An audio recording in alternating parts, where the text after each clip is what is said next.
జనులలో మరొక అపోహ ఉంది. ఈ విదేశీ కంపెనీలు అత్యున్నత సాంకేతిక ప్రమాణాలతో పాటుగా నాణ్యమైనటువంటి ఉత్పత్తులను మనకందిస్తాయి అని. నాణ్యత వంటిదేమీ లేదు.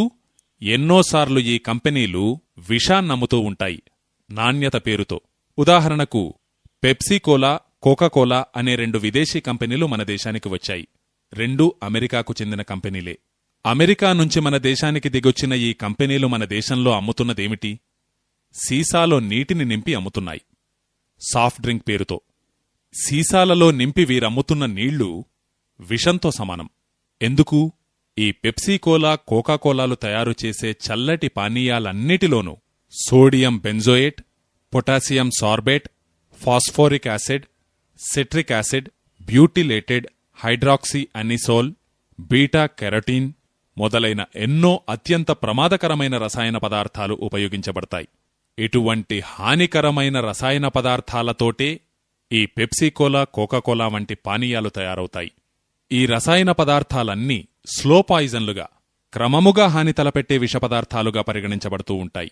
ఈ రసాయన పదార్థాలే క్యాన్సర్ వంటి భయంకర రోగాలకు కారణమవుతూ ఉంటాయి. క్యాన్సర్ వంటి భయంకర రోగాలకు కారణం కాగలిగే దారుణ విషపదార్థాలను నీటిలో కలిపి చల్లటి పానీయాల పేరుతో విక్రయించడం నాణ్యతలా అనిపించుకుంటుంది.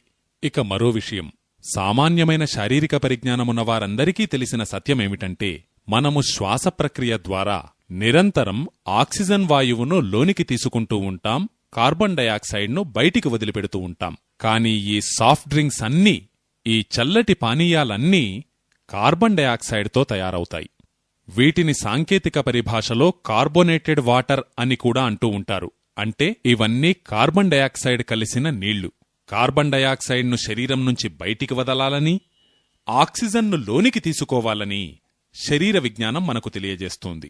కాని ఈ చల్లటి పానీయాలు తీసుకుంటున్న వారందరూ ఈ శరీర విజ్ఞానానికి వ్యతిరేకంగా ప్రవర్తిస్తూ ఉన్నారు. వారు కార్బన్ డయాక్సైడ్ను లోనికి తీసుకుంటూ ఉన్నారు. ఈ కార్బన్ డయాక్సైడ్ మీ గొంతు దిగగానే మీ ముక్కులో ఒక విధమైన చికాకును కలిగిస్తుంది, తలనొప్పికి కారణమవుతుంది, పులితేన్పులు వచ్చేటట్లు చేస్తుంది. తరచుగా ఇవి త్రాగేవాళ్లంటూ ఉంటారు, ఇవి త్రాగడంతోటే గొంతులో మండినట్లు ఉంటుందని, ముక్కు మండినట్లు ఉంటుందని, తల తిప్పినట్లు ఉంటుందని. ఇలా ఎందుకు జరుగుతుంది? ఇలా జరగడానికి కారణం మీరు కార్బన్ డయాక్సైడ్ను త్రాగుతున్నారు గనుక, మీరు విషాన్ని సేవిస్తున్నారు గనుక.